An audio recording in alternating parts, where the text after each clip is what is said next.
to the main bit. Makes sense. There's a player who was sense. in esports, who was in the league esports that I wanted to. That I'm really upset they didn't put forward because he worked fucking hard to get there, and he deserves as much credit as he can possibly get. I just don't remember what his call sign was. Is he best friends with Geoff Keighley? Probably not. Then that explains why. Yeah, because I have a bit on that. And good afternoon, good morning, good evening, wherever you are in the world, ladies and gentlemen. I am Lord Teammaker, aka Will McKellar, on behalf of the Game One Player Self, and here we are with a podcast along with James Atkinson. Hi, everybody. And it's the coffee night. Good morning, everybody. I planned that perfectly. So we're going to be doing a special content dump today of the Game Awards, long as you know Gubbins. It's pretty much going to be the entire show. Let's be real here. That's just... Mostly us bitching about it. No, I'm kidding. Well, you say that. You say you're kidding. I got my soapbox here. Do you want me to get on it now? If you want to lead with it, go right on ahead. Lead with it, because I think, well, let's be real. Me and Chris did not watch the Game Awards. We had other things to do. Yeah. Me, it was Cyberpunk, because... Cyberpunk. It's only the game I've been looking forward to play for the last 2-3 years, so I'm gonna do that. Yeah. Chris was like cooking some eggs or something.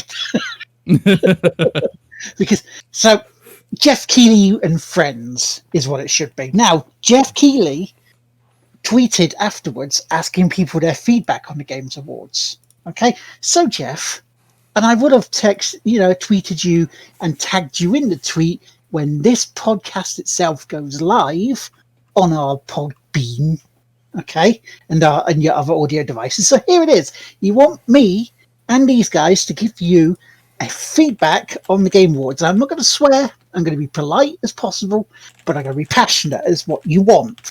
I mean, I'll fucking swear, but... Yeah, so will I. I can fucking swear anytime I goddamn well please. Yeah, listen to that son of a bitch. Fuck yeah. But I'm trying to differentiate it between me just being a moaning bastard. That's the difference here. But, right, 3.5 hours this was on Thursday night. That's 3 hours I could have been sleeping. Okay? Because I was wanting to watch it because of the podcast, because of this. So, and it's something we have said before on the shows of past when we have done this about this thing that Geoff does each year. Once again, he doesn't know what he wants. Does he want awards or does he want game trailers? Pick one. All right, just pick one and go with it. Because if you're putting game trailers all the time, that's great if you want to show people what's coming up. If you got your mates going, "Oh, we've got this new game. Do you want to see it? Do you want to show people it? Go on, Geoff. Go on, show it. Get some hype for it." Yeah, it's almost like that. I mean, granted, right?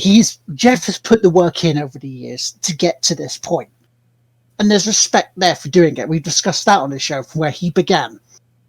But when you're doing this, when you're putting out these world premieres, you're saying, "Oh, I've got all this lovely new stuff to show you. Look how great it's going to be." Some of it was out tonight, which we'll get to in a bit.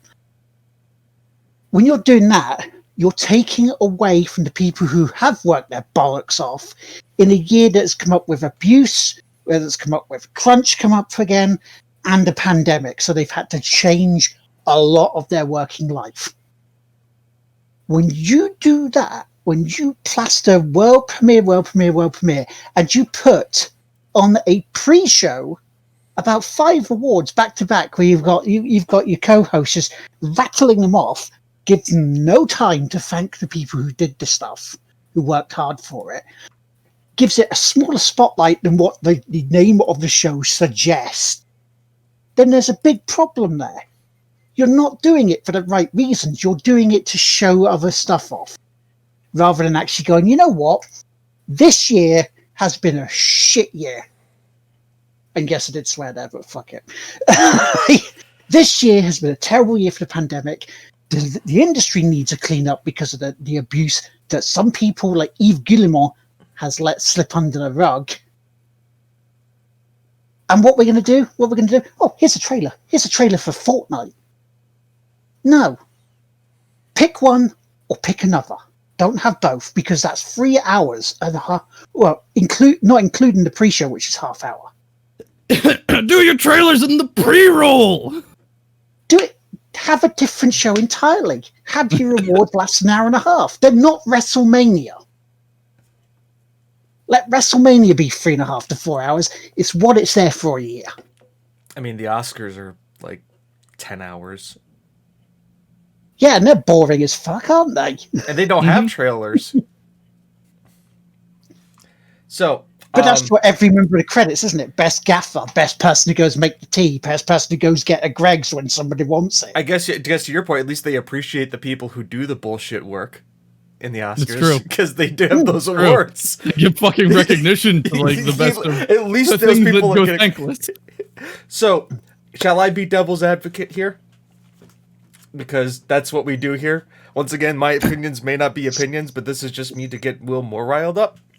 Mm-hmm. All right.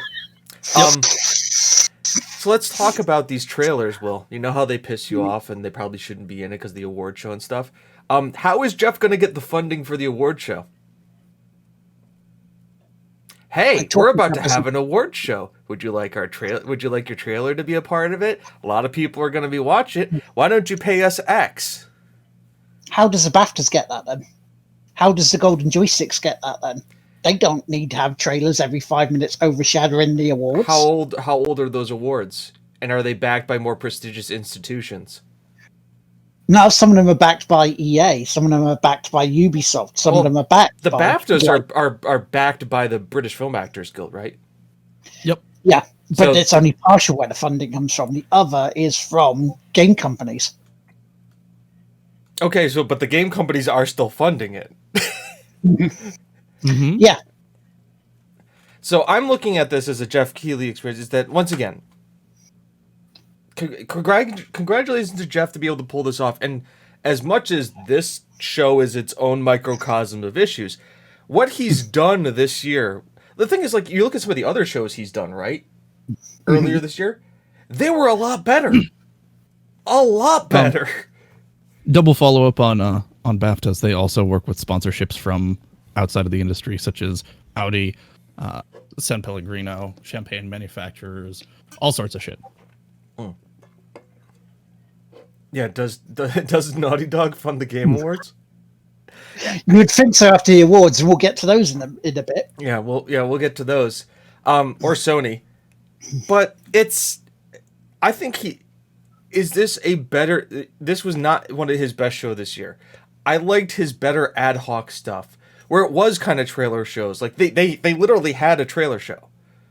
And It was good. The guy who hosted it was funny. They kind of like poked fun at the fact that they had to do this as a pandemic-y kind of a thing, where they had like the weird robot and like, yeah, I got it. And like you were joking about like the cutting back and forth, and then so that it was good. That was good, and I think that's where Geoff shines, and that's where it is, because like he could get the fact that he got all that to happen to have a trailer show. That's good. Like we know he can do that.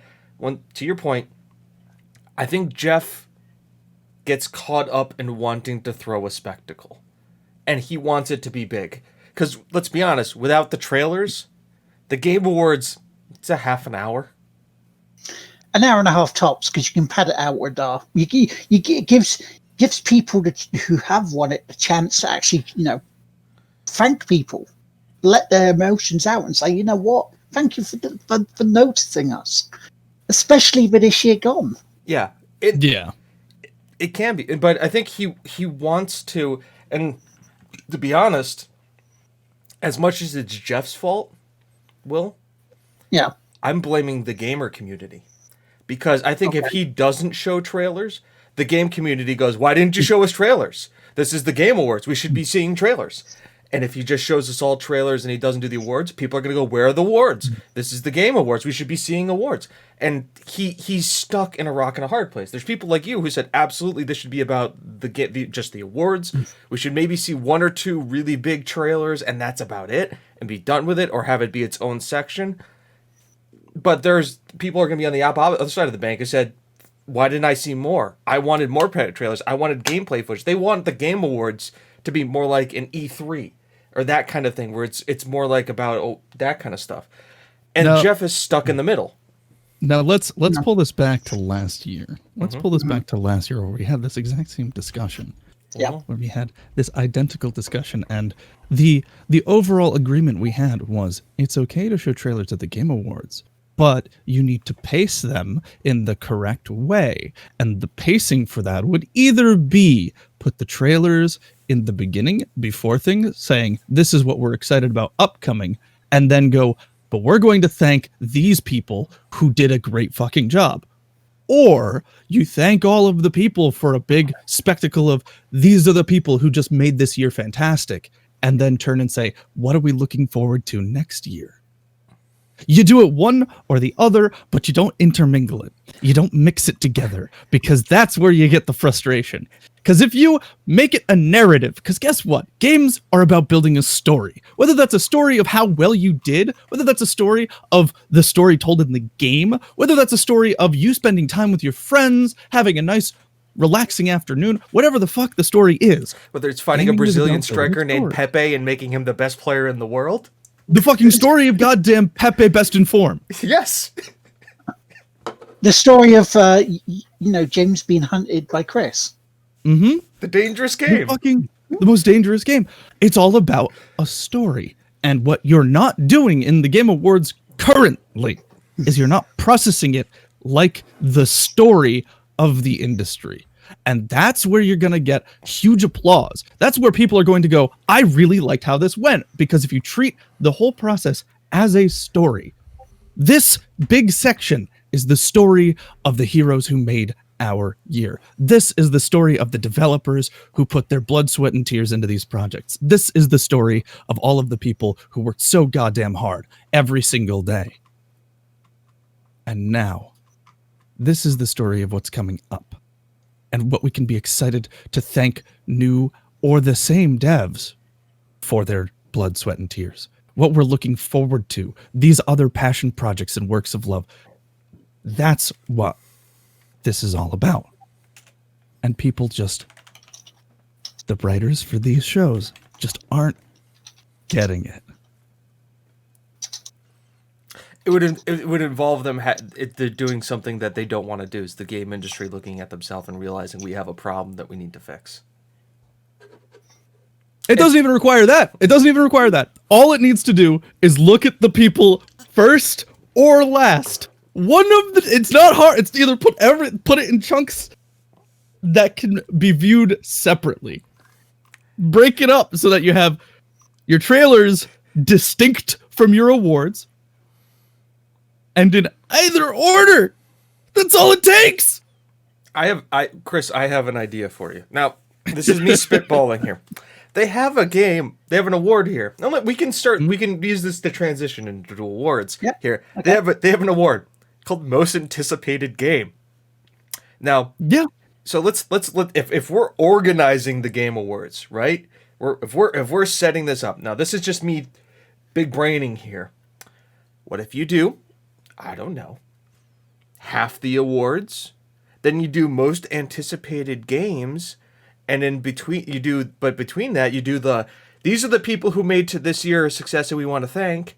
Most anticipated game award. Oh, here's the trailers for some more anticipated games. I mean, you could do the most anticipated games and just have that list be all of the trailers you wanted to show. Be like, hey, look, most anticipated games. Guess what? Now we're going to show you 20 minutes of trailers. And then do that award.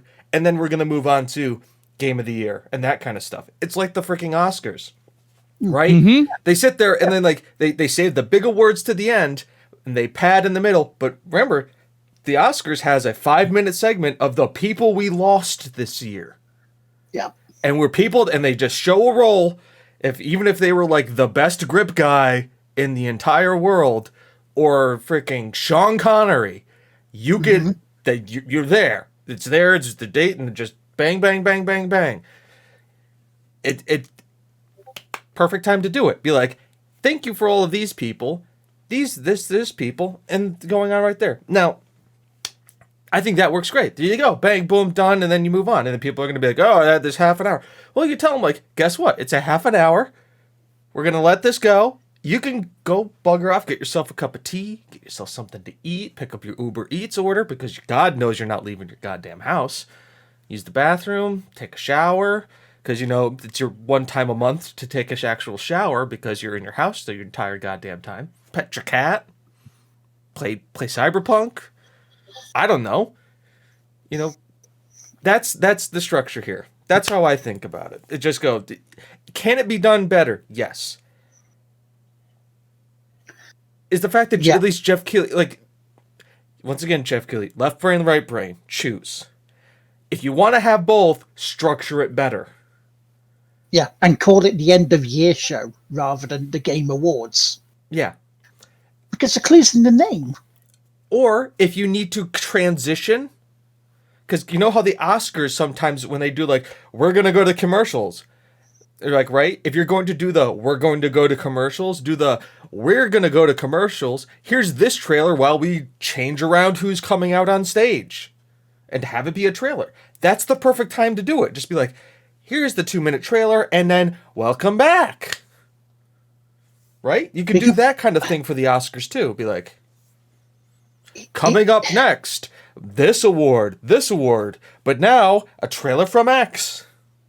And see, they do the coming up stuff. They have done that, and that's fine. That I think seems to have this whole thing of wanting world premiere here, world premiere. Look, I've got it all first. Look how great I am. You don't need that. You don't need to do that, Geoff. All right? We love you as you. You're better when you're not pandering to the companies. Mm-hmm. I mean, it's what you do, Geoff. Let's be real. I mean, it is. Hell, yeah. I understand. You know, as a content creator, sometimes we have to go, look. You know, we go up to people who we want keys for. We want games to stream. We have to talk to them. But I'm not going to do it on the basis of if a game's shit, I'm just going to sit here and go, hey, I like this. It's really great. Let's be honest, it does scare the shit out of us because some of us are introverts and talking to other people that we don't know is fucking scary. Yeah, especially if you've already... See, the thing I find with that sort of stuff is you've already spoken to them, you've already got rapport, but then you have to you have to send another email for something else, and you think, how much do I put in this because you already know some of this stuff? You know? So that's when it gets a bit more sort of... Your brain just sort of seizes up and go, I don't know what to do. I'm stuck. But yeah, no, it's stuff like that. It's like, if you're going to do the Game Awards, then keep it as with little bits and pieces. Because the Golden Joysticks do something like that. They have a couple of bits. But their awards are like, they're like machine gun fire. You've got like about 45 minutes of just Danny Wallace going, okay, award for this. Come on, say your stuff and fuck off. Next. Wasn't that the one where the guy was in his basement drinking? No, that was Dara O'Brien. That was the BAFTAs. Yeah, that was the game BAFTAs. He was like a tux in his basement, just getting drunk the entire time, which was an enjoyable experience. The host had a lot of charisma, but once again, it wasn't we're not shying away from the pandemic thing. Like, this is shit. This is how we had to do it. But they also let the people talk. Yeah. So they let the guy from what was the name of the game? Like, he won best performance, and he was like from the indie game, and like he'd never done anything before, and it was his first thing, and he'd won it, and they let him talk for like 5 minutes because he was just so like overwhelmed. And there you go. And that shows the human side of gaming. And yes, we know there is a lot of bad things in the gaming community. We understand that. We see it on Twitter. But on the other side, and this is what these shows are there to celebrate. They're to celebrate the good things, the passion that the people put into this, and we're showing, you know what? You've done so well with this. we recognise what you've done as being one of the best for this year. Let them have that moment rather than going, okay, best audio, best direction, best this. Oh, and here's a trailer. That's just wrong, in my opinion. If you're going for a thing called the Game Awards, you need to change that. I'm here to see these people, not listen to the Pirates of Penzance, the general, the major general. And now we've got Game of the Year, Best Direction, Narrative, Art Direction, Music Score, Audio, Best Performance, Areas of Impact, Best Ongoing Indie and Mobile Game and Community Support, VAR and Invitation, Best Action and Adventure Game. Dun, dun, dun, dun, dun, dun, dun. We've got RPGs, MMOs, sports games, and I'm not going to continue because of DMCA. But speaking of the awards, shall we actually get into the actual awards themselves? Because there's a couple of bits I want to say. Yeah, why not? Yeah. And it was when you guys were talking before the show about the esports stuff, there was a couple of bits I was looking at, like content creator. Now, first bit was there was no Adam Savage up for Thingy at the Esports Host Award. Sort that out. He's a damn good host. Right? That's the first one. Okay. Having seen a lot of the esports, I don't put him as high up into the esports category. He's wonderful. Don't get me wrong. Chris is the esports guy of this show. I mean, he's a mate of ours, so a little bit of nepotism, I grant you. Yeah. However, in saying that, there was a bit of nepotism in the nominees for the content creator, which, by the way, TGWPIS wasn't in. Yeah, what the fuck, guys? No. Alana Pierce. All right? Alana Pierce. I would argue, all right, TGWPIS should be in the best indie content creator. Yeah. So, right, Alana Pierce, right? Yep. Lovely lady from the sounds of it. Does a lot of good work. She's done some stuff this year with Geoff Keighley, and when I saw her name come up in the nominees, I'm like, is that nepotism coming through? Is it a bit of nepotism coming through or not? And it's hard. It's a tough one because, again, how she's been over the past few years. But when you see her in the opening night live thing, it kind of put me off on it. And I know she didn't win because Valkyrie won, who, again, I don't know of, but probably, probably worked as hard as the others. I mean, Tim the Tatman is in there because of the whole bit where he had tons and tons and tons of Fall Guy matches and didn't win. That's what he's in there for. The other two, again, don't know. Can't say. Not gonna say, well, they're shit, they shouldn't be in there. Because I don't know. They probably weren't. They were probably good at what they did. I literally only know Tim the Tatman out of this group. I don't know any of them. Alana Pierce, I think, at one point worked for IGN, and please correct me if I'm wrong on just that, because I think she went freelance this year. But she has been doing some stuff, and I have seen her name around. So, it's not as if she hasn't worked to be in that list. I'm just to see her name in that list after the amount of stuff she's done with Geoff this year kind of makes it a little bit suspect that there's a little bit of nepotism going on. And I don't want to feel that way. Because put it this way, let's say, for example, and I'll give you an example. Hi, Robin, before we say it, the TGWPIS Awards. Let's call them the TGWPIS, the Whippies, right? The Whippies? Content, yeah, the Whippies. Let's say, for example, we do one for Content Creator of the Year, and the only people that are in it are James, Robin, J-Dub, Mook, Cosmic Gamers. If I'm in it, then there really is nepotism problems. Yeah, exactly. All the others probably okay because they're within our like they are content creators and they're people we know. I mean, because to be honest, I'm not gonna say Felix or Jack or Mark. I would say Una's honest. I wouldn't put Unis Honest because they weren't video game related. But I think if you're just talking like content creation in a general sense, like as an art piece would be beautiful. And see, Hussein agrees. Unis Honest was beautiful in its vision and the fact that they stuck with it. So yeah, It was beautiful. As an overall awards show, as for best content creator of the year, I would put Mark and Eve up for Unis Honest. Yeah. But that's for the Whippies, because guess what? We create the categories. Yeah, the melon. Melons. It's our votes matter, yours don't. It's our opinions, not yours. Feel free to send hate mail to Dougie at the Reverse Pro Gamer. He handles any media relations. And they didn't include for esports event the Gran Turismo event, because I've seen, I've watched some of those over the past couple of years, and the ones last year were very well put together. So should we have had Jimmy Broadbent as esports host? No, Julia Hardy would be that one, because she was the one that does the Gran Turismo stuff. Commentator of the year, Jimmy Broadbent. That's fair.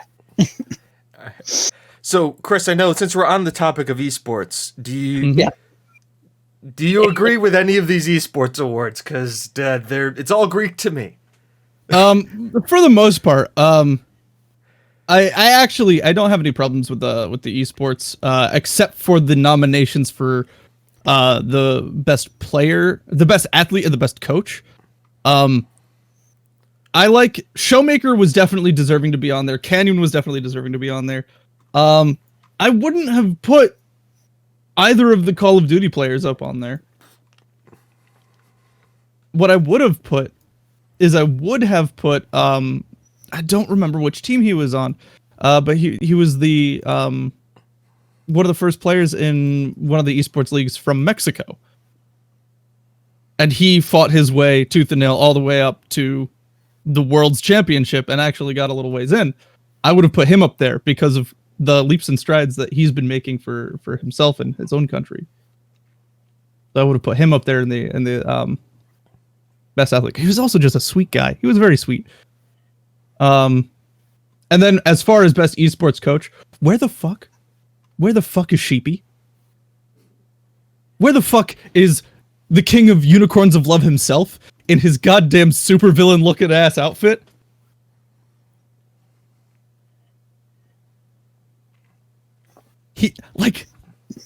What a wonderful guy. He is a sweetheart. I think he deserves to be up there. But other than that, I think it's all pretty fair. League was absolutely number one esports show, 110%. It was absolutely number one esports game, 110%. Our esports host, she did a marvelous job. She managed not just to make the show as exciting as possible, but I think she outshined the other hosts that were there at the time. G2 for esports team, I wouldn't put it necessarily on G2. I would have put it onto Dem1. They did win. They are best. They did do the best. Judge the most outstanding performance and conduct in 2020. They did fucking amazing. And yeah, that's overall what it is. I don't totally agree with some of the nominations, but overall, I think they did good. Okay, so I'm going to handle the categories going upwards, and if I think it's quick, we're just going to bang through it. If we want to debate it, let me know. Debut game, Phasmophobia.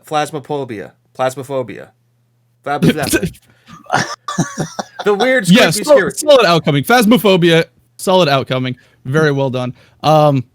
It has some flaws in it, but I think as far as the best game to come out, the best debutant. All right. And I'm glad it didn't go to either what's it called? Among Us or one of the other like major AAA titles. Among Us wasn't a debut. They've been out for a couple years. Yep. It's a resurgence rather than a debut. Best multiplayer game, Among Us. Any problems with this? No, from what people being excited about it. Would I have preferred maybe Fall Guys winning? From a personal preference, yes, but Among Us, I'm fine with it. Nah, Fall Guys is a piece of shit. I would have said I would agree with close to Fall Guys or Animal Crossing. One of those two would be the other one that I would want to see, but I think it fits. That's a personal preference, by the way. That is a personal preference. On a technical scale, it did exceptional. As a technical achievement, bravo. I really appreciate it. As a personal preference, that game could go fuck itself. Best sports / racing, Tony Hawk Pro Skater. 110%. Totally fine with that. Harkens back to the good old days. Isn't a glitchy mess. Very happy with it. I'm happy FIFA didn't win, or Madden. I'm glad Madden wasn't even on the vote. So good. I'm glad Madden wasn't even on the vote. I'm happy with that. Upset Football Manager, not there. But can't understand. It is. I would think Football Manager probably leans more towards the sim strategy than the actual sports game. But yep. No, they can put it in both categories, Frank. No. You could, but the thing is, it's technically not you don't technically play the game. You play everything but the game. You play around the game. You play around the game. And when we get up to strategy game, if the winner is anything like that, then Football Manager should be in that category compared to the winner of the strategy section. Speaking of that, Sim and Strategy, Microsoft Flight Simulator. Safe choice. Probably would have wanted to see Crusader Kings or Chimera Squad. Yeah. Crusader Kings... Chimera Squad I can understand why not, because Chimera Squad very, very much felt like it's a smaller type. It's not like XCOM 2 levels of big. It's a smaller title, more focused on what it wanted to do, which I was excited for because I think XCOM 2 gets ambitious sometimes, but I like the idea of like building the squad and that kind of stuff and it being able to be different runs. But I can understand why it wasn't like top tier. Gears Tactics kind of became a glitchy mess towards the end. In Crusader Kings, it's a juggernaut, but we all know that Crusader Kings 3 right now versus Crusader Kings 3 3 years from now is going to be a completely different game because it's a paradox game. Those games are like wine. They age better with time, and also the longer they are, the more expensive they get because DLC. Best family game, Animal Crossing. I don't think any of us are family gamers, so we could just kind of move on from that one. Yeah, no dispute there. I don't think Minecraft Dungeons or Paper Mario necessarily fall into the category of air quotes family game, or even Crash Bandicoot.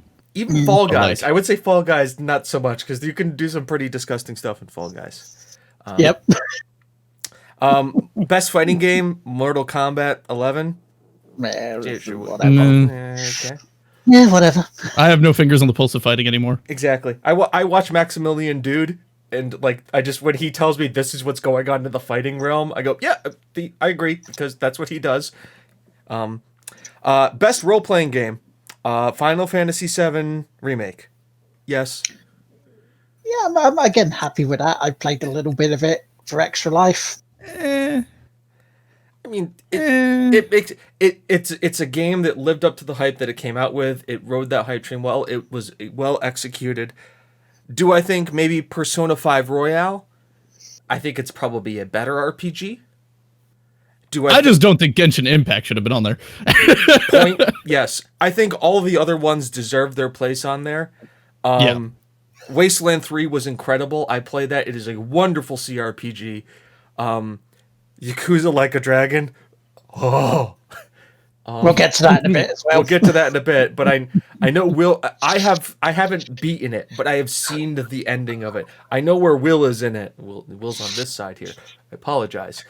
He's there on my monitors, but he's there in the camera.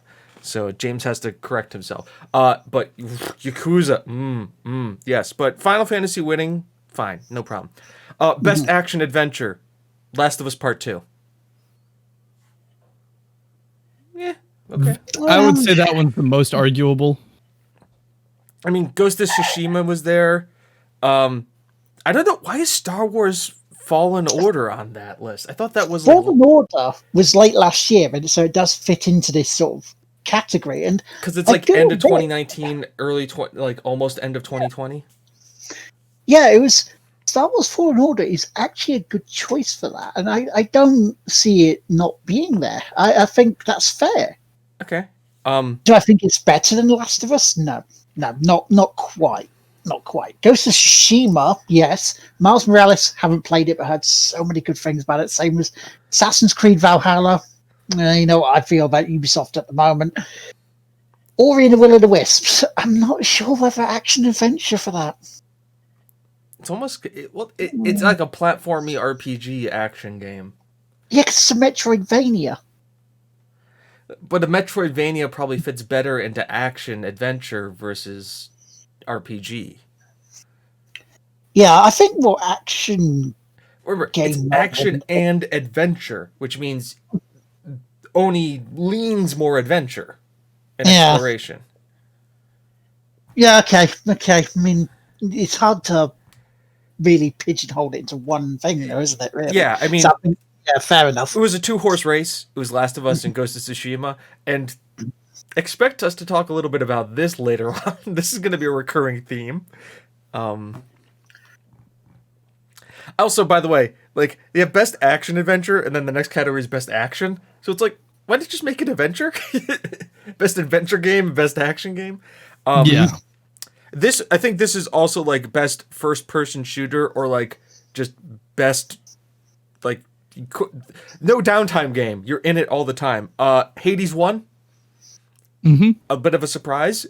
I like that Hades won. I think it was a great. I actually, it is a roguelike that I still have installed and played every once in a while. Every once in a while when I have some downtime. How many times? I think that's deserving of that one. Yeah. How many times have I said that I like a roguelike? Yeah. Yeah. Hades deserves. Yeah, to be honest, it was, once again, it was I think No 2 good, but it's that Streets of Rage 4. I don't even know how they got on the list. Half-Life Alyx. I don't think that's an action game. That is very much not an action game. I would put that under the adventure game. It'd be under an adventure game. Doom Eternal, probably the best second, probably the runner-up. Yeah. Good, had some issues, but overall a solid game, Doom Eternal. Yeah, solid, nothing spectacular. Innovation and accessibility. Last of Us Part 2. Now, I don't understand what this category technically means. Was it accessible to people to play, and like people who needed different accesses, or things adding like technology and content to help games be and enjoyed by an even wider audience. Yeah, so in that case, I think right, because they did do a lot of stuff, lot of filters, lot of different points for control settings to make it easier for people. Okay, that's fine by me. Now, like, here's one of the things. Assassin's Creed should not be on there because you have to do it through the fucking Ubisoft launcher, and that thing's a piece of shit. Yeah, I would not say I would honestly not put Assassin's Creed. I wouldn't really put Grounded in there anyways. They have some option. They have one mode. They have a colorblind mode, and they have an arachnophobia safe mode. That's it. Like, there have been games with far more accessibility options than Grounded. I couldn't tell you about Hyperdot. I imagine a game that's based on colors and shapes. Changing the colors is very easy. But like, there have been games out there with massive language advantages, with massive colorblind advantages, massive levels of availability for customization in order to be able to play the game while having hearing accessibility options and all that shit. Like, there's so many other ways to do things. I don't think Grounded had a footing in this, really. Yeah. So, Last of Us Part 2. Next one, Best VR, Half-Life Alyx. Anybody want to... That's fair. I think it is the most groundbreaking VR game that came out. From what I've heard again, can't really disagree, but not too much in that one. Yeah. I don't really know if... I gotta double check. I don't know if Boneworks came out this year or last year. I think it came out last year, though. Well, you're checking that. Best community support, Fall Guys. Yes, definitely agree with that. I'd agree with that too. Devolver was very, especially when that game released, Devolver was all hands on deck in on that thing. taking community feedback, making adjustments. Oliver, age 24, as their community manager for Twitter, was an absolute revelation this year. That man worked his absolute bollocks off for that game. Deserves a bonus. Yeah, he really does. Deserves a fucking vacation. Where would he go? Wherever he fucking wants. Do you not see when he went on holiday, they had the Fall Guys bot? And at the end of it, the Fall Guys bot was like, I don't want to go. So stuff like that. The things like that were just amazing. The game may be dead nowadays, but you can't remember. We have to judge it based on its time. And for a while, it was the biggest thing for a good 3 months. I wouldn't even say the Among Us got to that point, got to that level of hype. No. So best mobile game is Among Us. I mean, sure, okay, fine with that. I mean, funny that like Chris said, like Genshin Impact not winning, but I can understand why, because Genshin on a mobile device really kind of hampers the play of it. I think it does do better on a console or PC, but you can see it. The fact that you can actually still play it on a fucking mobile is amazing. It's more like, oh, I've got to go and like turn in my crafting materials and get some more stuff on there and change some equipment real quick. It's great. It's good. You know. Best indie game, Hades. Yep. Yes. Fair enough. Yep. Just moving on. Yep. I would say Carrion would be their close second. Yep. But also lost out on debut game Carrion, so you can see. Yeah. But by the way, Hades beat out Fall Guys, but I think that's also because Hades had a much longer like hype and development train. Best ongoing, No Man's Sky. Hell, yes. I'm surprised by that one, to be fair. I'm happy that it's there, considering Apex Legends, Destiny, Call of Duty, and Fortnite toppled some giants. Probably the most deserved award of the entire awards show. Like nobody can sit there and go no. Everybody else can be like, no. I mean, like, I think anybody, considering where that game was to where that game is now. Holy shit! It really is the testament of give your devs the proper amount of time. If they're saying they can't make it in the deadline, like they can't necessarily make it in the deadline. That's a sample of that. That's a sample where they said they wanted to make a game. They made promises to make the game. They're digging deep to make that game happen, and they're keeping going. So big props. Yeah, big props to them. Absolutely 10 out of 10. Best deserved award. Games for Impact. Tell me why. Once again, a category I don't know that much. I imagine it's a category that involves, Tell Me Why is from Don't Nod Software, who did the Life is Strange games, and it's along those lines. Say no more. I understand. Yeah, in terms of things of emotion, and it was really, really, up there with that. So I can't say it's the wrong winner at all. Not played it, so I can't really say, but I would have probably pushed Spiritfarer first. Mm-hmm. That's on my wish list. It's on my wish list as well. It's like it's a game where the whole premise is being able to meet new people and be able to part ways on a positive, like not taking parting ways as necessarily a negative thing. It's also dealing with loss. Like, isn't it? It's kind of about like death and loss a lot on a very visceral level. Yes. So, and like, trust me, I watched somebody play it, and I was like, I want to play this game, but I don't know where it's going to fit into my ADD game schedule that I have. I want to play this game, but I also don't want to cry today. Yeah, exactly. Yeah, I'm like, there's enough going on in my life right now that I don't need another reason to be upset. I mean, it would be happy crying probably, but like, there's, we don't need that right now. Best performance: Laura Bailey as Abby in The Last of Us. Fair. I'm okay with this. With the amount of shit that she took this year, for playing a character absolutely deserves it. I didn't really like Last of Us as a game, but I don't think, once again, because I didn't think the game itself was great, it doesn't take away from the performances in it. The 13th Night was a shit movie. Sean Connery was still fucking Sean Connery in that movie. You know, The League of Extraordinary Gentlemen was a bad movie. Sean Connery's performance was not bad in that movie. We just won't say too much about Hunt for Red October and his Russian accent. Hey, they got Sean. They've got Sam Neill to play a Russian. They got Tim Curry to play a Russian. Like, they said, yes, how do we do Russians? Let's just do any Europeans that aren't Russian. Put it this way, Laura Bailey made you believe in that character. And yeah. Absolutely. And that's what the performance is there for. If it makes you believe in that character, job done. I think two shout outs in this category. I think, number one, this category is probably the most stacked category where every one of the people deserved it. The two other shout outs is Logan Cunningham as Hades in Hades.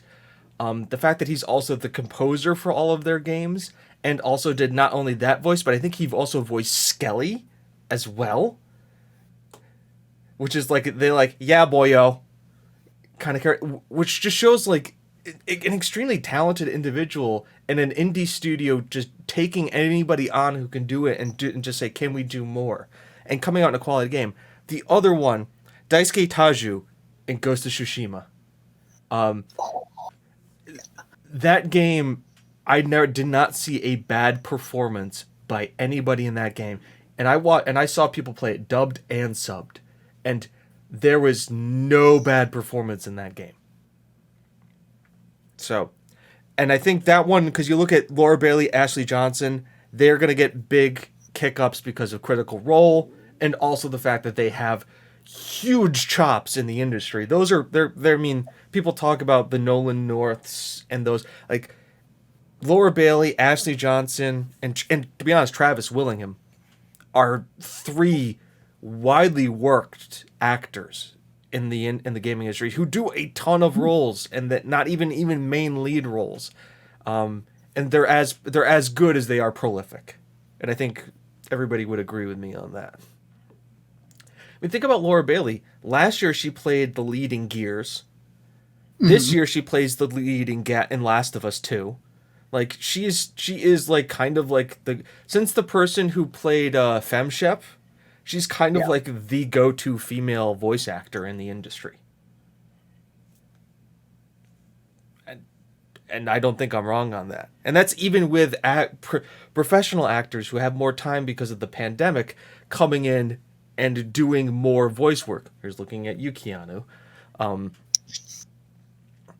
So I think this is a stacked category. Everybody deserved it. Also, Jeter as Miles Morales. Mm-hmm. I think the only reason why he probably isn't talked more about is because of how that game came out with the new console releases, and there hasn't been as much time with him. Yeah. I think that's the only reason why. Moving up to the next performance, in the next one, Best Audio Design, Last of Us Part 2. Again, I have to say this. After this, like after this category, there is a consistent trend in 4 titles and then the swap out. It is Final Fantasy Remake, Hades, Last of Us Part 2, and Ghost of Tsushima. With one swap out. After score and music, it's just that all the way up. Just as a heads up. Yeah. And we're going to be discussing probably a good 3 of those categories in depth.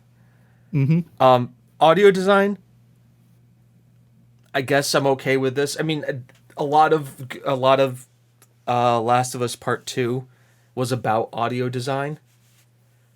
I would only, and Ghost of Tsushima had beautiful audio, but I think the visuals of that game is more, the audio is great, but I think the audio supports the visuals because Ghost of Tsushima is a very visual game. the atmosphere just oozed out of Ghost of Tsushima. Doom is Doom, let's be honest. If you liked... And I think Doom wouldn't have won this category anyways. No. The sound design was fantastic, but it's Doom. It was specifically engineered for an arcadey feel to it.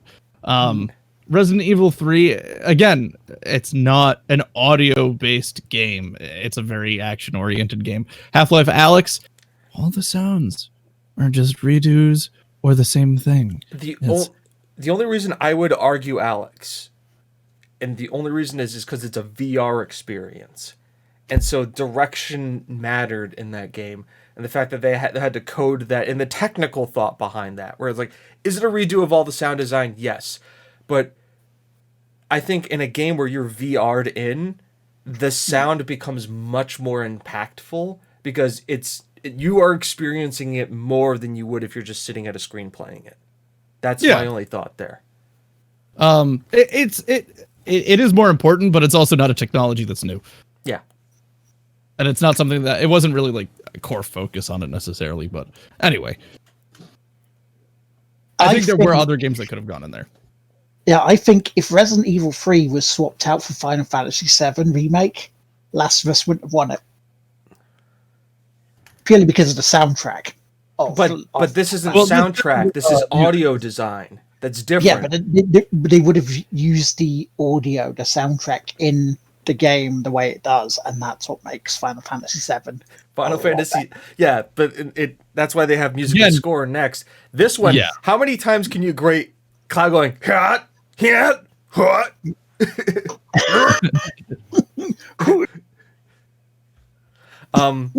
So, yes, Last of Us, because I think the reason why I'm okay with Last of Us thing, because The Last of Us knew, and they did very well,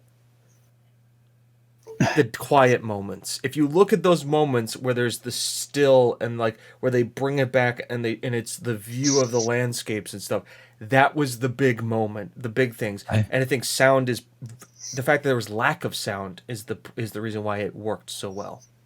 I have one critique. Yep. Make your mouth sounds quieter, Naughty Dog. There's a pop filter. Use it. All right. Ellie's birthday. I would say Last of Us deserves this award out of the ones nominated. I don't think many of the nominations necessarily fit. Doom Eternal, the sound design is good, but I don't think it doesn't base itself off. It's good for Doom. It's good for Doom. It's good for Doom. Like, we're not going to argue. Music, fantastic. I will certainly say it deserves its category up above, but in audio design, I think it should. And I love fucking Doom. Yeah. Do I think it deserves to be in this category? I think that spot should be put somewhere else. I think Hades even should have been in this category. Probably. I also think Half-Life Alyx should have absolutely been somewhere else. And something else should have been in there. But as to what, I don't have any. So let's go to best score and music. A stacked category. Final Fantasy VII Remake wins. With Nobuo Uematsu and the other two guys, which I can't pronounce, so I won't butcher. They have Doom Eternal with Mick Gordon listed as the wasn't he not though? No, he composed it. Okay. He wasn't anything past that. He did the composition, and then everything else was out of his hands. Okay. Hades, Ori and the Will-O-Wisp, and The Last of Us Part 2. This is a tough one because it's very much like, was Doom's soundtrack good? Yes. Do I think it was the best soundtrack I've heard all year? Probably not. Do I think I really liked Hades soundtrack? I think Hades soundtrack freaking killed it for the game. Like the build up, the action music, the build downs, and after everything, I think that was awesome. Ori and the Will-O-Wisp, didn't play a lick of it, saw a little bit of it. Music is impactful in that game. That game has impact. There's a lot going on in that. Last of Us Part 2, there was music in that game? Yes. Like, They Doesn't rickrolled at all. us in that game. Doesn't belong here. for me, it's like, it's like, for me, The Last of Us 2 music was like music in a Bond film. Is it good? Does it fit the scenario? Absolutely. Do you come out of that movie thing? Wow, in that chase scene where Bond was on the motorcycle and he was chasing down that bad guy and the other person was driving the BMW? The music was really awesome in that. No, you don't. You think about, wow, this stunt guy who's doing all these motorcycle stunts was awesome. Did the music help that game create an atmosphere? Yes, but you weren't paying attention to the fact that there was music going on there because other shit was happening that was more intense than that. I'm not going out. Honest to God, I believe that Riot deserves a spot on Best Score in Music. I would agree with you. I don't think they've ever been nominated for Best Score in Music, ever. And they really fucking should have. They should have a nomination. Holy shit! Is their music always, time and again, over and over again, a banger? One after another, after another, after another, after another. And there's like 2 or 3 songs every year that they create for the World Championships. And they're pretty darn good. They released a goddamn album. Like, they've released several. They've released the Pentakill albums. They've released the KDA album. They basically run Imagine Dragons. Yep, exactly. They deserve a fucking spot for once. And this year, I would have said this is absolutely the year to give it to them. Like, well, you would say a nomination, not necessarily a win. Not necessarily a win, a nomination. I think that's fair. I think you could have pulled, to be honest, Doom. Once again, Doom, great soundtrack, but it's for a Doom game. I would have said Last of Us on this one because I'd be fine with that. Yeah, music wasn't really like a part of The Last of Us. It didn't really. The whole thing could have had zero music and it would have been the same. I think so too. The reason they put that in there is the guitar in playing. a way the music Is the one guitar scene? No, that's Final Fantasy VII. Not one guitar scene. There was multiple. There was bits where you find a guitar and you can just sit down and you can just start playing. But I think the reason they put that there is when you start playing, it's part of the story. It's part of the relationship between Joel and Ellie. But that falls under audio design. Yeah. I mean, as I say, they rickrolled us in there. Yeah. At one point, in the theatre part, you pick up the guitar and start going, talking away, and right. Oh, wait. I would honestly. No, they didn't take on me rather than Rick rolling us. And then, it's not Rick asking us. But Yaha's take on me, it was a lovely touch. I'm going to ask you guys one question. I think this is the reason why the category winner is the winner. Can anybody name me a track name from any of the other track lists? BFG Division. True. Any more? Any more? Yeah. There's a lot. There's BFG Division. There's. I'm asking without looking, Chris. I'm not looking. I'm distinctly not looking it up, which is why it's difficult. There's fuck. What's it called? It's Argent something. Dawn? Possibly. I mean, I couldn't tell you anything about Hades or Ori. Right. Or Last of Us. Right. I also can't tell you any of the names of Final Fantasy tracks. One Wing Angel? Yeah, okay. Yeah. Bum. It's like, what's okay? I put that kind of on the same level of like, you immediately know it as BFG Division. Yeah. Like, you hear the bop and you immediately know what's going on, but you also hear the and then you're like, okay, I know what's going on. Yeah, I would put those on par. Honest to God, like, just sitting at the music and the iconic level of the music, Final Fantasy has more history than Doom's soundtrack here because it is a fresh soundtrack. Yeah. It only goes back to 2016. It has references to some of the older stuff, but like, if it were Mick Gordon's style on the originals, I would say Doom probably would have won this category because holy shit, was the Doom soundtrack. Iconic.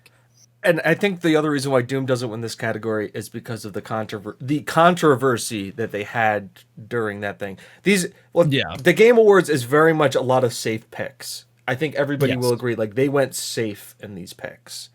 As safe as fucking possible, yeah. Final Fantasy VII Remake, once again, the game is literally built on nostalgia. That is the game. The game premise is like this. Hey, remember that game you loved as a kid? Here it is again, all shiny and new and remade. And that's the reason why it won the category. It's not a matter of like, is it nepotism? Is it nostalgia? Fucking yes, but that's the premise of the game. And it hit it.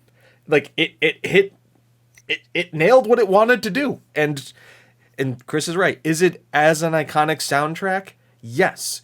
And the reason why it wins out over Doom is because you remember these songs way back in the day from PS1, and now all of a sudden you get them again, but they're just in better goodness. That's the best way I can describe it. Moving on to art direction, Ghost of Tsushima wins. Absolutely agree with that. Nope. Yeah, we're not going to talk about any of the other ones because they're pretty much all the same from audio design. Ghost of Tsushima wins that hands down. That is a pretty ass game. It has a fucking photo mode, and if you didn't play it, and it, like the fact that you can play it as a fucking Kurosawa movie, you can do Seven Samurais and have it dubbed. And have it dubbed where there's a lag in the voice acting over, like, number one, when the lip capture, when you do it in English, the lip capture is English. When you do it in Japanese, if you dub it as a Kurosawa movie, it is the lip capture is Japanese with dubbed over English. I mean, such a small detail, but so great. But so great. Just everything about that game just oozes. And I wasn't a big fan. I looked at this game and went like, it's just going to be like a subpar action game. And if you look at it, it's kind of a subpar. It's a standard action game, but the visuals and the story just brings that game up a notch. And I'm going to be happy to play it when it comes to PC. I would have said in this category, I would have swapped out Final Fantasy for Destiny. I'm okay with that. I think Destiny skyboxes are probably some of the best I've seen in any ongoing game. Just Destiny has always had a very crisp, clean, beautiful stack of visuals. It's always been very visually interesting. It's been very fun and colorful while still maintaining a level of gritty. Yep. Which Final Fantasy, it's Final Fantasy. It's just done with higher, resolution. It's just higher fidelity Final Fantasy. Yeah. But Tifa's tits, though. Hey, somebody had to say it.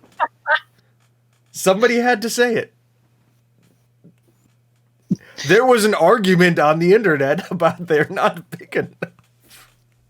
It's like, I mean, come on, somebody had to say it. We knew that there was something funny, bubbling under the edge that was going to explode. Hey, best narrative, guys.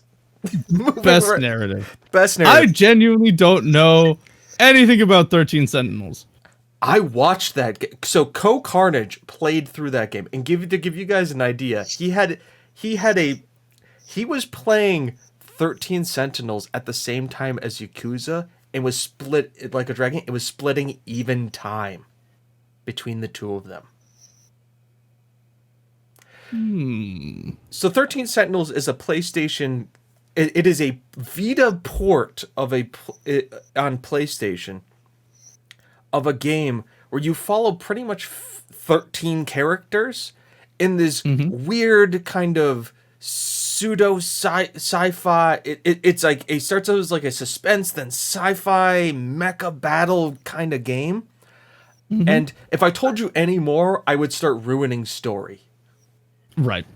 Just know that like where you start is not where you expect to end. You think that you're going into like, precocious young teens, using mechs to fight kaiju. And it flips all of that on its head. And once again, it is dubbed and dubbed extremely well. I think it deserves to be in the category as best narrative. Especially because it's one of those ones where like you have to complete other people's stories and go up to a certain level before you can unlock other people. Then you have to catch up and like kind of it layers and paces itself very well. Yeah. The mech battles are there to basically make it not really be 100% visual novel, to give you something to do, and there's mild RPG mechanics, but essentially it's really about like doing that, and it's kind of got like the I don't want to say like the Danganronpa kind of thing, but like you have to like go and like you have like this menu bar of stuff you can talk to people about, and like there is branching storytelling that will take you back and be, okay, I did this branch, now I need to go and do this branch and make these different choices, and it's all built into the game. It should be there.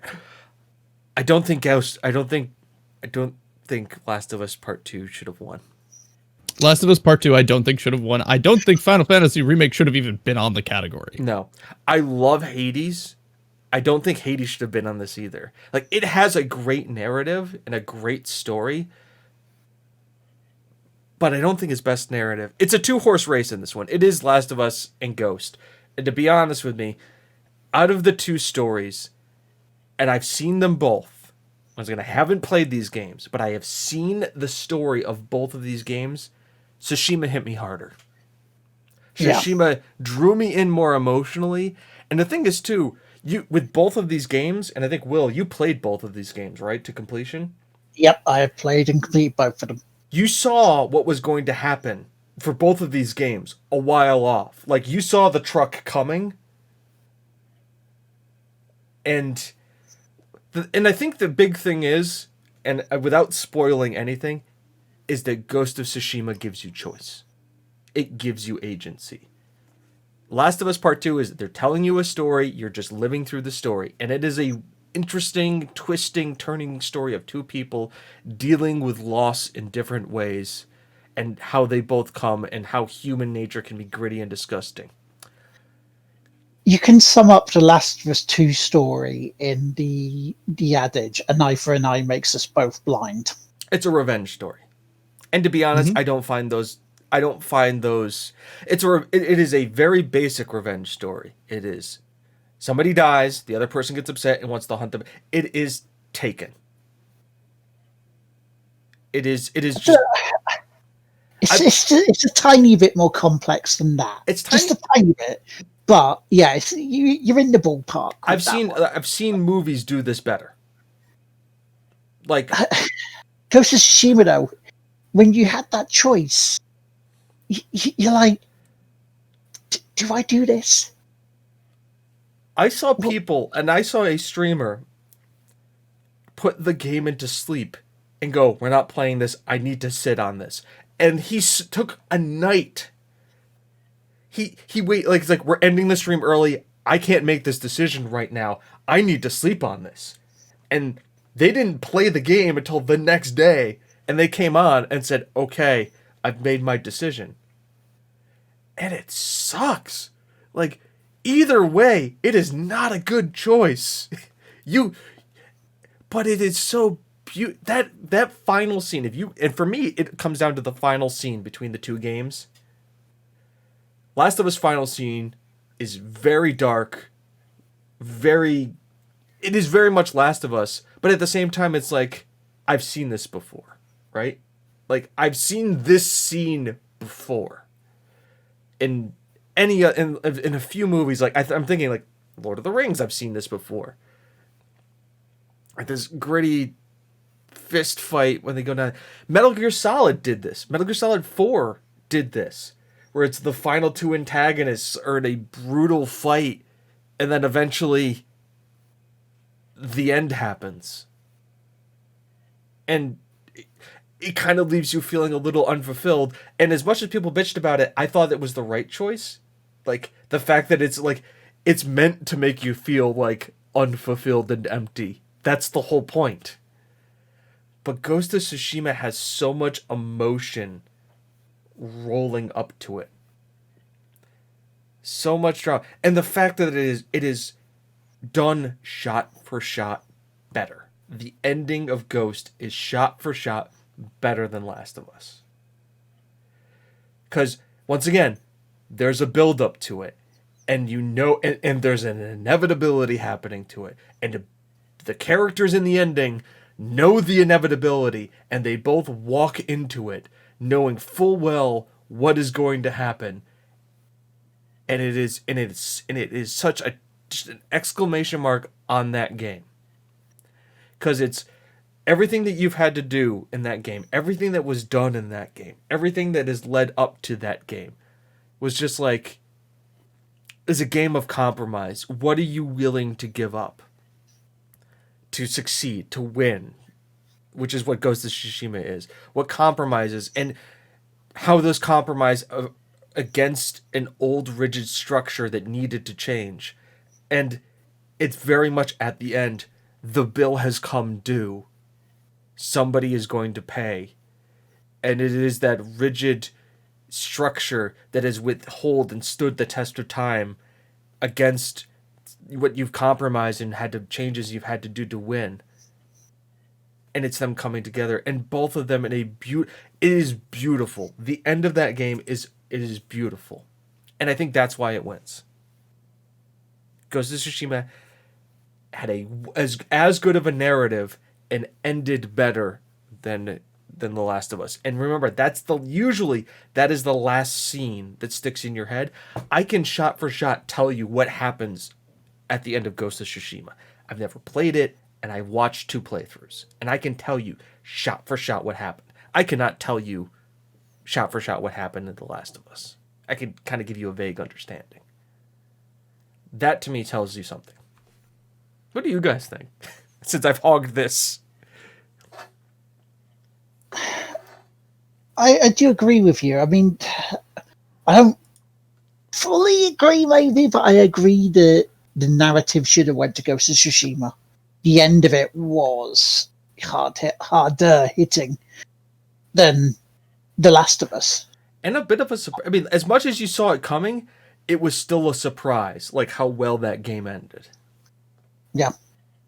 Especially after the choice. Because it leaves you with that choice hanging. It's like, well, you made it. Yeah. Because that's the thing. The ending is your choice, not the game telling you to do it. It's up to you. Whereas The Last of Us led you along that path. This narrative category is something I think that that's something like Spiritfarer should have gone into. That's something like some other titles should have gone into. I will say that too. Like, I mean, if you're talking games with impact, you figure the winner of the games with impact should go into this category. Because the whole point of games of impact is games that have an emotional resonance with people. Yeah. Like, why isn't that game in this category? Exactly. Anyways, we should move up. Yeah, we should move on. Once again, we have Final Fantasy VII, Ghost of Tsushima, Hades, and Last of Us, with Alex as a thing. I think Alex probably should have been higher up in this. Yeah, I think game direction. I mean, if we're looking at purely game direction, technically, I mean, because you're dealing with a newer technology, and to have a game that was as interesting as Alex was, I think deserves a little bit because of that game direction. Yeah, I would agree. Final Fantasy Remake, I really think it's up here out of just, that's a lazy choice. It's a lazy choice. It doesn't really push any new boundaries or anything. Hades, I would say, deserves its spot up here. Yep. I don't know anything about Ghost of Tsushima as far as gameplay goes. I imagine it's fairly standard. I think they do some interesting stuff, but I would say the combat, though interesting, wasn't what drew you to it. It kept you around and it was fun, but it wasn't you could see that action combat system in about 3 other games, and you kind of see it in Assassin's Creed Valhalla a bit too. Yeah, I mean, I like the idea of the fighting system of whether you can do it honorably or you can become more stealthy. I like that idea. And again, yeah, you're right. It is very sort of Assassin's Creedy, but the way you just go up to them and face off. The standoff mechanic is absolutely awesome. The fact that like you as a samurai can just walk up and just challenge them on the spot and just do like the one-hit katana hits. I'm like, okay, yeah, that's good. But that's more a cinematic timed event than it is anything else. Yeah. Yeah, I think Half-Life Alyx deserves this spot. Yeah. Once again, Last of Us 2, I think it's just The Last of Us 1's gameplay.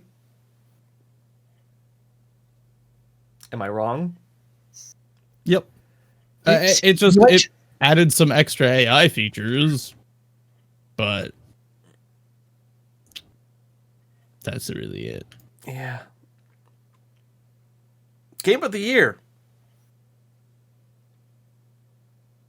Yeah. I really wouldn't put any of these up there. Where did Animal Crossing go from? I mean, I would have put Animal Crossing over most of these. I would have put Hades for Game of the Year, probably.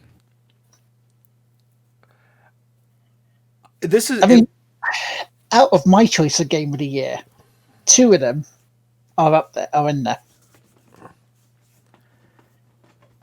And that's the 2 obvious ones. Yeah.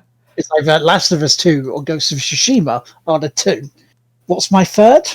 We'll get to that. That's next week on the Whippies. Yeah. Mm-hmm. That's what I guess we're gonna call. I understand why Last of Us 2 got Game of the Year. I understand too. I would have preferred Ghost. I do think though it's a safe option.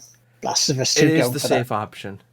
Because again, and this is what we were saying, and this is why earlier on when I was talking about content creator of the year and the people in there, and I tried to be stressed as much. It is not a personal attack against someone, but the reason I think this was chosen as Game of the Year as a safe option was because if it wasn't chosen, like how we saw with the People's Voice Award, the amount of bitching on Twitter that came from this said, "Oh, how dare you not do it as Last of Us 2?" It's like, well, people have that choice, and as a story, we've seen better.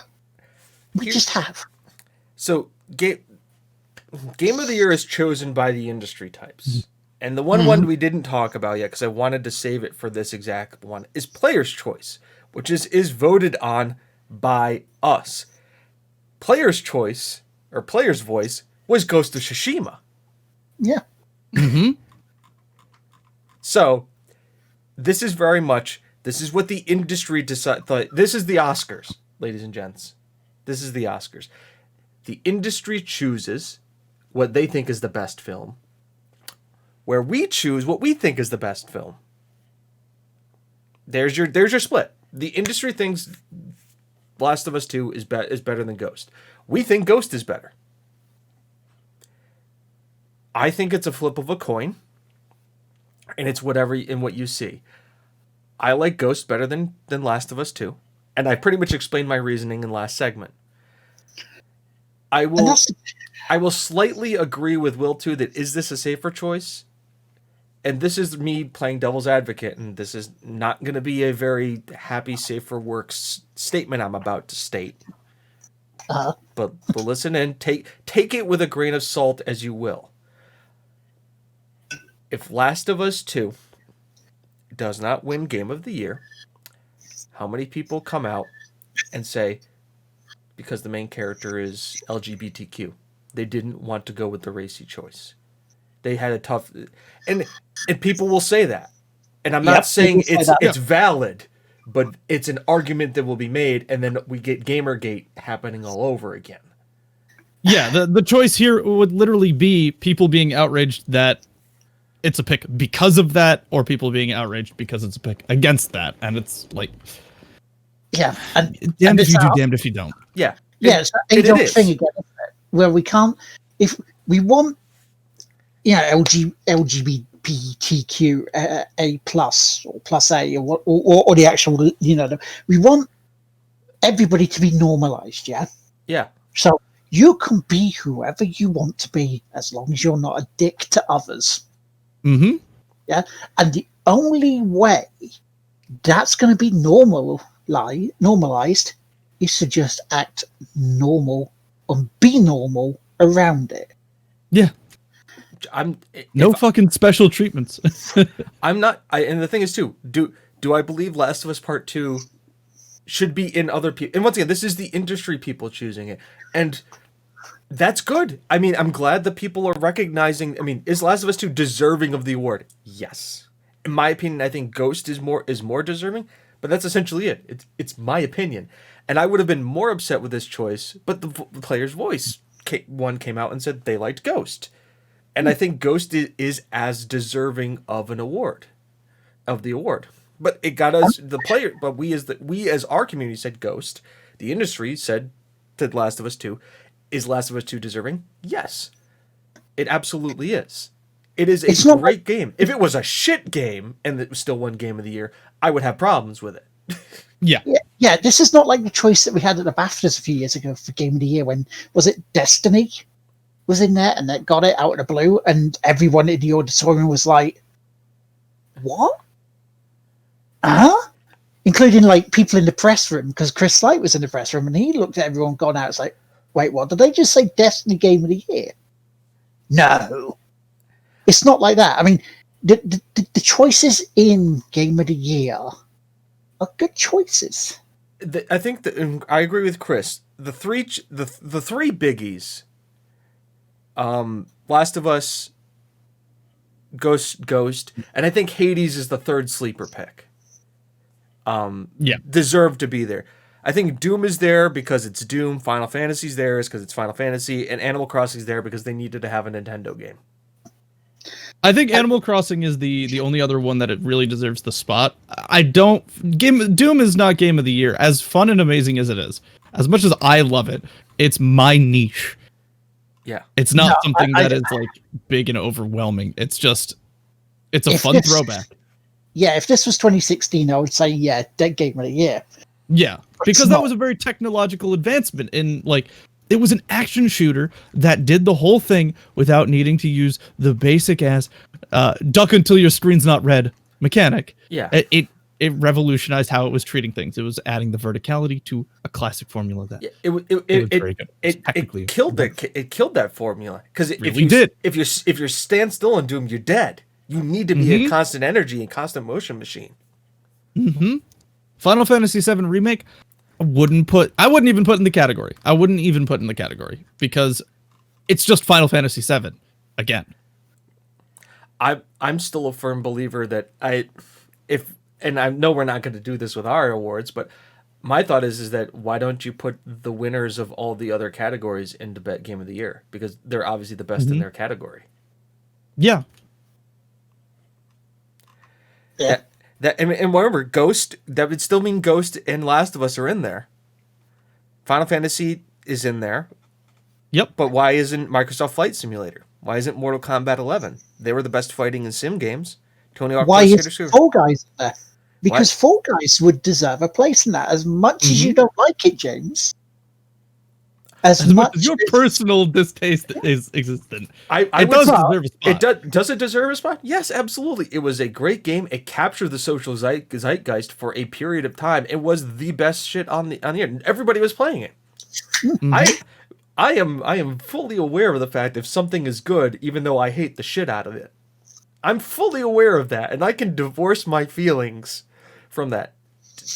The awards that it got, it deserved. And in the categories, the nominations it was in, it deserved. I still fucking hate that game. And I beat it. I beat the game. Don't never need to play it anymore. I beat the game. Done. So, yeah, this is very much it's a 3-horse category. It was the 3 that was there. I don't have a problem with Last of Us winning. I think Ghost is a more my version of the win, but I'm not upset that Last of Us won. Can we nitpick the win? Absolutely. But I think at this point, and Chris and you guys I think will agree with me, we're splitting hairs. Yeah. It is like we're getting to a nitpick level of after watching the final of the Great British Baking Show, like if a crust was too hard on a tart. Yeah. We're getting to that level. And when we're at that level, we really need to pull it back. Yeah, because as we'll talk about next week for our game of the year for the Whippies, the Whippies. It's personal preference, and if it's a majority of the industry saw something more in The Last of Us than they did in Ghost, then that's why. Fair enough, because people are allowed choices. And I think that's the reason why, like with us, like if Chris came, and I know he won't next week, but if Chris comes out and says his game of the year is Doom, and I come out and I say my game of the year is Football Manager, you very much know why. Because like Chris loves Doom. It is his niche. It is what makes him. Football Manager makes me happy. It is my game. Look at my Steam. I have too many hours into it. I think you guys are going to be surprised by my picks. I think you guys are going to be pretty much think, okay, James is just being more James here. James has played 5 games this year.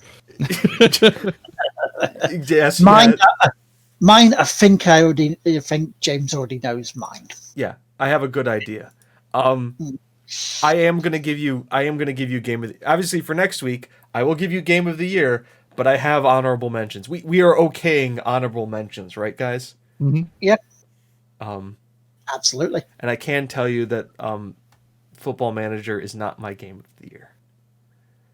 It is probably the game that I will end up playing most this year, but it is not my game of the year.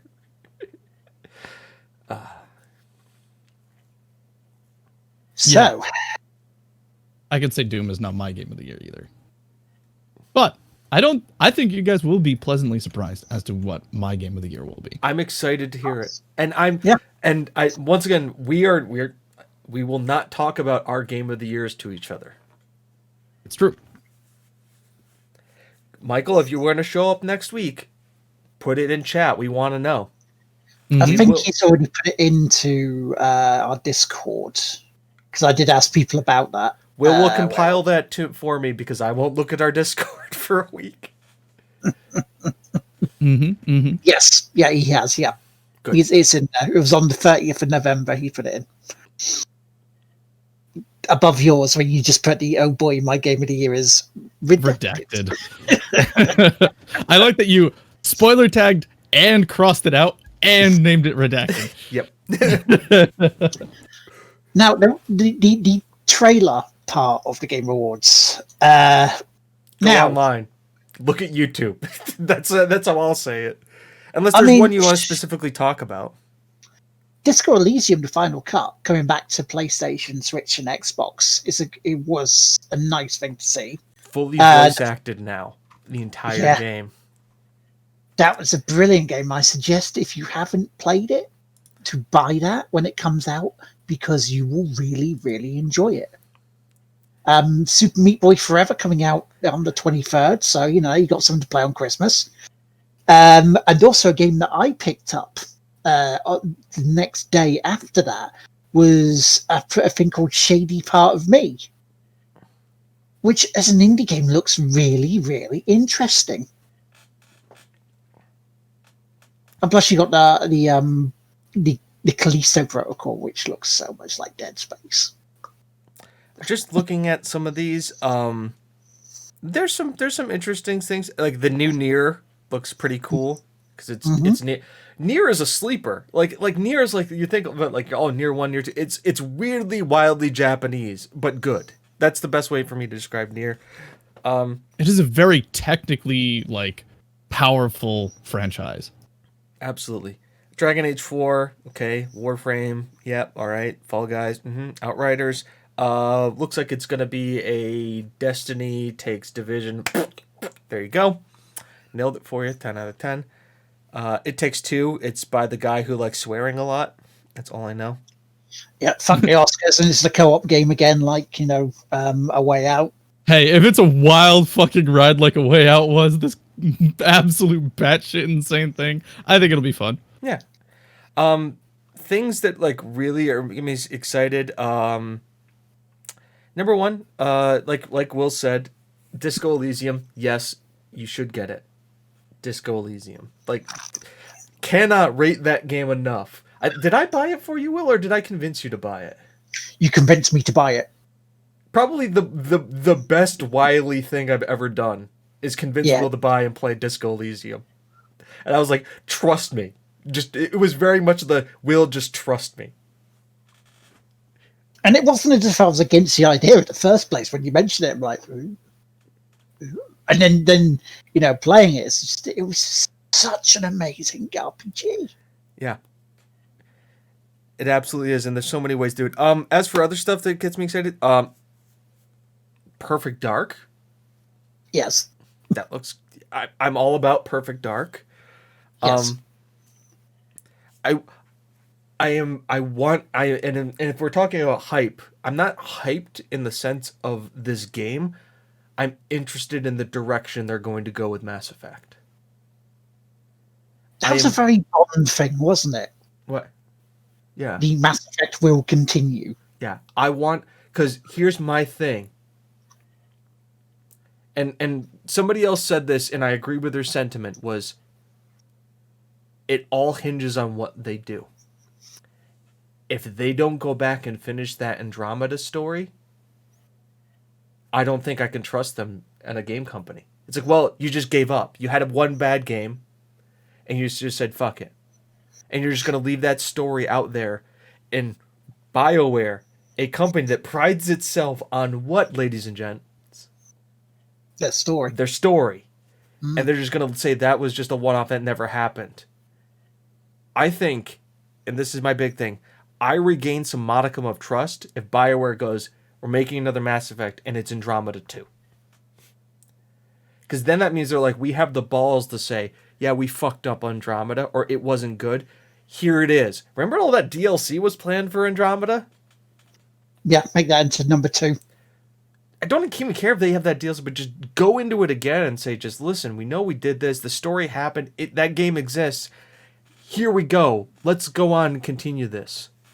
Because to be honest, you don't need to go back to the Milky Way right now. Shepard's story's done.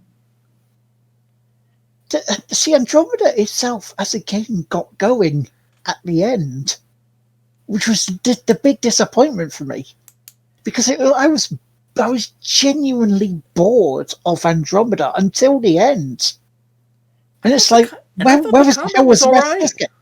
Like, I thought like the movement, like out of all the Mass Effects, it was the best moving combat kind of game. Like, it felt fine to play in, like as a character and as be able to move around. I thought like the abilities were interesting.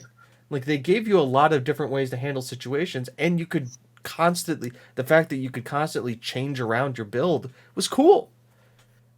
That's my thought. Mass Effect needs to go to Andromeda. Dragon Age 4.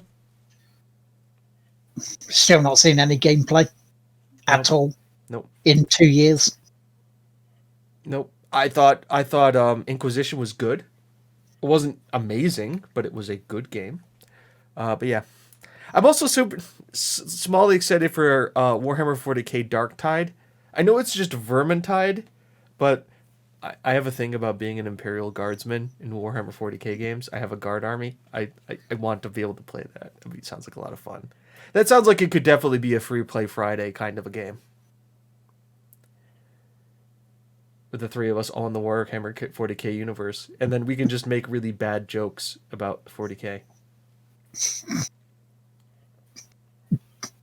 Space Marines! Yeah, so that's I think that's the Game Awards. Mm-hmm. I don't think we need to talk about what we've been playing, because it's 2 hours. Yep. Yep. And we'll be talking about what we've been playing over the year. It's very true. Next week.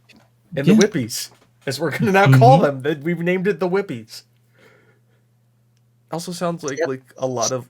Sounds like we should be taking whippets during the Whippies. Oh, God. Obviously, all three of us will be hosting with a special appearance from Hideo Kojima. Yep.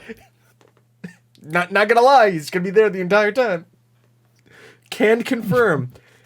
A likeness of Hideo Kojima will be at the Whippies. Yep. Not lying. Can you get like a cutout like that of Geoff Keighley as well, and just have him the other shoulder? Like just slap a really bad JPEG of Geoff Keighley on the side. Yeah. Do you guys? I mean, like, I've already decided I want to find a really low res picture of like the Oscar stage and like put all three of our cameras like on it. You guys know that that's my plan, right? Yeah. To make it look bad and cheesy. So. Da, da, da, da, da, da, da. Welcome to because I got no green screen. It's just that bad.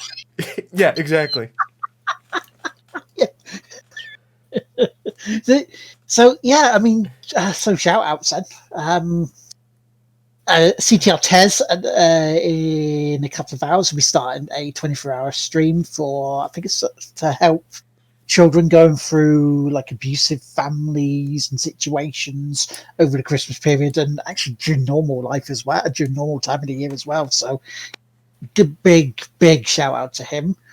Oh, who else was it? There was was there anybody else? Our mods, you know, Geo, Robin, Mook, you were amazing. Thank you very much for modding for us. Anybody, any other shout outs? Roman Grosjean for just like taking shit like a fucking man. Yeah. And just being an awesome guy. Yeah. Not really like related to this, but related in like a general sense. The fact that you not only survived that accident, but then like has been like right back in the mix of everything, talking with people, and like, you want to see a really ballsy interview? Watch the Roman Grosjean interview. That was like 5 days after getting pulled out of a flaming wreck, and then giving you the blow-by-blow of what was going on in his head. Sad to see that was his final. He's just like, if I can, I loved, and I will quote this for you before we go. His best quote was like, if I can, I would like to let the people to see me be the final picture of Roman Grosjean driving the car, and if I cannot drive, the last picture they will see is me walking out of the flames. I was like, hey, positive outlook, Grosjean. Thank you very much. A very likable guy. But yeah. And you know what, Geoff Keighley, you tried. Can't fault you for that. You tried. No, we can't fault you for your passion. Yeah, you've got passion. The fact that you were able to pull together the people and the stuff that you did to do a Game Awards show at this, given everything else going on in the year. Yeah, we'll give you A for effort. Execution, though, B-. Yeah. But you tried, and you did a thing. And then, well, we won't fault you for doing that. So, as much as we hate on you, Geoff, we do love you. You do provide us with endless amounts of entertainment, both for the stuff that you create and just for being Geoff Keighley. Mm-hmm. You're like Elon for us. Just keep being you, and we will maintain being entertained. And on that bombshell... He's been Lard Teammaker. It's the coffee night. I've been TGWPIS. You can find us on all of our various channels. Chris streams a ton. Will streams almost every day. I don't. Mainly on the most weekend. every day except for Thursday. Or not Thursday, Wednesday. Yeah. Wednesday and Monday. I don't stream. Weekends, Saturdays and Sundays for me. But yeah, that's where you can find us. You can also find all of our other lovely people in chat. Follow, use your Twitch Prime on a thing that you, on a person that you love, a streamer that you love. Support them, because this time of year, supporting in any way you can is the best way to do it. And just be nice to each other and good to each other. Have a great one. I don't know what music is going to play. This is all new to me. Good luck. God bless. And go Yankees.